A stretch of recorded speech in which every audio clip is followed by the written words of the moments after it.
A continuación, hablaremos sobre las ecuaciones de Maxwell. Cuando los campos eléctricos y los campos magnéticos no varían con el tiempo, se pueden trabajar de manera independiente. El aporte que realizó Maxwell fue resumir las interacciones entre campos eléctricos y campos magnéticos. Por lo tanto, los 4 principios que rigen la interacción entre campos eléctricos y campos magnéticos es lo que se conoce como ecuaciones de Maxwell, habiendo explicado ya en videos anteriores la mayoría de ellas.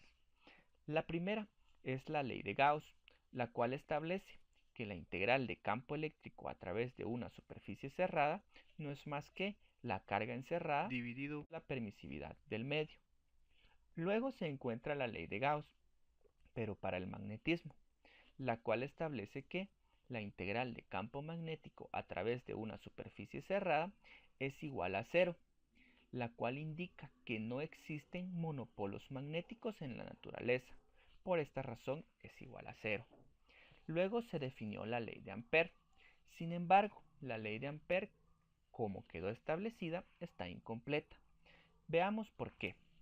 Si recordamos del video donde se explica la capacitancia y se analiza la carga de un capacitor, ¿qué es lo que sucede? En la parte en donde existe conductor o cable, está más que claro que existe una corriente de conducción que circula de la FEM hacia la placa superior del capacitor y de la placa inferior hacia la terminal negativa de la FEM también existe esa corriente de conducción. Por lo tanto, la corriente de conducción se da como es la continuidad. ¿Qué pasa si nosotros analizamos la ley de Ampère para esta trayectoria cerrada? Está relativamente simple, debido a que para un instante de tiempo determinado, la trayectoria cerrada va a ser igual a la corriente encerrada. Y de este lado del capacitor es la misma corriente. Pero, ¿qué sucede si colocamos esta trayectoria cerrada dentro de las placas del capacitor? La corriente encerrada sería 0. Y eso no puede ser posible. Está contradiciendo la ecuación de continuidad. Entonces, ¿qué es lo que sucede? Que dentro del capacitor se logren cumplir las leyes de Kirchhoff. Lo que podemos observar es que a medida de que el capacitor se va cargando, el campo eléctrico entre las placas va a ir incrementando. Es decir, que el fenómeno que existe entre las placas es una variación del campo eléctrico. Y esto se debe cumplir tanto en la parte en donde se encuentra el alambre conductor como entre las placas del capacitor. Y esa variación del campo debe ser la que nos esté produciendo una corriente. Y esa corriente que me está produciendo la variación del campo eléctrico entre las placas es la que se denomina como corriente de desplazamiento. Y acá podemos observar la primera relación entre los campos eléctricos y magnéticos. Un campo eléctrico que varía en el tiempo me da lugar a un campo magnético. Para calcular la corriente de desplazamiento en un instante determinado, sabemos que la carga del capacitor es su capacitancia por el voltaje. Y sabemos que la capacitancia, si tomamos un capacitor de placas paralelas, va a ser igual a epsilon por el área, dividido la distancia de separación de las placas, independientemente si es espacio vacío o un dieléctrico. Y el voltaje entre las placas de un capacitor en un instante de tiempo determinado va a estar dado por el campo eléctrico por la distancia de separación de las placas. Al sustituir estas dos ecuaciones tenemos que la carga del capacitor va a ser igual a epsilon por el área por el campo eléctrico. Y sabemos que el flujo eléctrico es igual a el campo por el área. Por lo tanto, tenemos que la carga del capacitor es igual a epsilon por el flujo eléctrico. Entonces, podemos observar que la corriente de conducción es la derivada de la carga con respecto del tiempo. Por lo tanto, podemos derivar respecto del tiempo esta expresión y vamos a tener corriente. Y para este caso, la corriente de conducción debe ser igual, debido a la ecuación de continuidad, al cambio del flujo eléctrico respecto del tiempo, multiplicado por la permisividad. Y esta es la corriente que se define como corriente de desplazamiento. Nuestra ley de Ampère, de forma generalizada, en su forma integral, es igual a la integral de campo magnético a través de una trayectoria cerrada, la cual está compuesta de dos términos.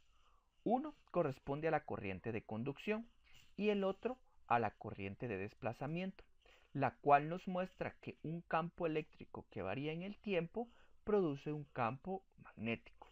La última ecuación, llamada ecuación de Faraday, ¿qué es lo que establece? Así como un campo eléctrico que varía en el tiempo produce un campo magnético, nos da la idea que un campo magnético que varía en el tiempo también debe producir un campo eléctrico. La última ecuación de Maxwell nos muestra la interacción que existe entre campos magnéticos y campos eléctricos.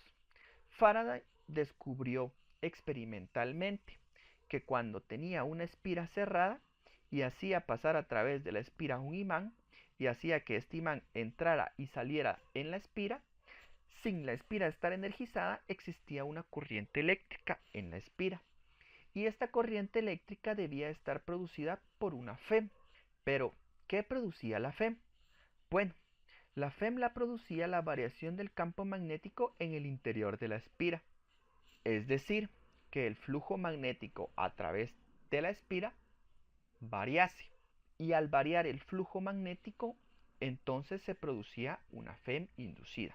Entonces llegó a la conclusión que la FEM que se inducía era proporcional al número de vueltas de la espira por la variación del flujo magnético a través de la espira en el tiempo. Debido a que la FEM inducida se oponía a la causa que lo estaba provocando, entonces esta ecuación incluye un signo negativo. La FEM se induce tanto por variación de campo magnético, pero también se puede inducir en un circuito cuando existe campo magnético constante, pero un flujo variable, debido a un aumento en el área de la espira. Supongamos que tenemos el siguiente esquema. Y acá tenemos un campo magnético estable, que no varía en el tiempo, y es entrante a la pantalla. Si el campo magnético no varía en el tiempo, y si el campo magnético variante en el tiempo era el que nos producía la FEM, acá vemos que no, que realmente lo que produce la FEM es la variación del área. Es decir, que puede ser la variación del campo, pero con que varíe más de algún parámetro que conforma el flujo magnético, esto va a producir una FEM. El flujo magnético, como ya sabemos, es el producto punto entre el vector de campo magnético y el vector de área de la espira. Entonces, si varía el campo, existe FEM inducida. Si varía el área, hay FEM inducida. Y si varía el ángulo entre los dos vectores, también hay FEM inducida. Lo que vemos acá es que el campo magnético es constante, pero como el área está aumentando, por lo tanto se induce una FEM en la espira. Y esto hace que circule una corriente en este sentido. Sin la espira estar energizada, y acá también la FEM inducida es igual al negativo del número de espiras de la espira por el cambio del flujo magnético en el tiempo. Si trabajamos la variación del flujo del campo magnético para este caso en particular, nos va a quedar que la FEM es igual a la velocidad para una espira de ida y vuelta por el campo magnético, por la longitud de la varilla que se está moviendo. Y es así como se induce una FEM. El sentido de la FEM inducida obedece a la ley de Lenz. Este signo negativo de la ecuación nos indica que la FEM inducida se opone a la causa que lo provoca. Y lo que provocó en este caso la FEM inducida fue un aumento en el flujo. Por lo tanto, la corriente inducida lo que hace es provocar en la misma espira, si el flujo está aumentando, lo que trata es de restablecer la condición de equilibrio, es decir, disminuirlo.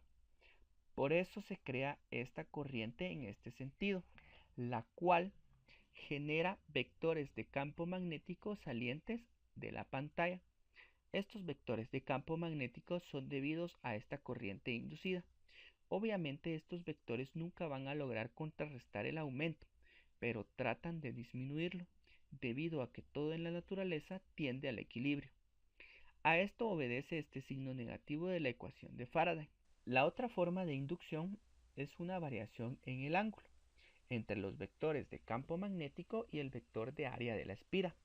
Por ejemplo, acá tenemos una espira y un electroimán, el cual genera un campo magnético constante, y comenzamos a dar vueltas a la espira, la cual tiene una área fija. El flujo es el campo magnético por el área, por el coseno del ángulo que hay entre ellos dos. Y claramente observamos que acá lo que varía es el ángulo, y como existe una variación del ángulo, hay una FEM inducida en la espira. Acá la corriente inducida, dependiendo de la forma en la cual esté rotando, en instantes la corriente va a circular en un sentido y en instantes posteriores en sentido contrario. Y acá se produce una FEM de corriente alterna. Y este es el principio de un generador de corriente alterna. Y estos tres casos es lo que conocemos como la ley de Faraday. La FEM que se induce en Faraday nos dice que si se induce una FEM en ese circuito es porque los electrones en el alambre conductor sienten una fuerza que los mueve. Y si sienten una fuerza que los mueve, debe existir un campo eléctrico. Es la única forma para que los electrones comiencen a moverse. Por lo tanto, en lugar de escribirlo en términos de la FEM inducida, lo utilizaremos en base al campo eléctrico, es decir, el trabajo que hacen la carga eléctrica para moverse en una espira cerrada. A diferencia de los campos eléctricos producidos por las cargas eléctricas estáticas, este campo eléctrico es no conservativo. Entonces, la FEM se puede escribir como el producto punto entre el campo y los de L. Por lo tanto, la ecuación de Faraday nos queda como la integral de superficie cerrada del campo eléctrico producto punto de L, igual al negativo de la variación del flujo magnético en el tiempo.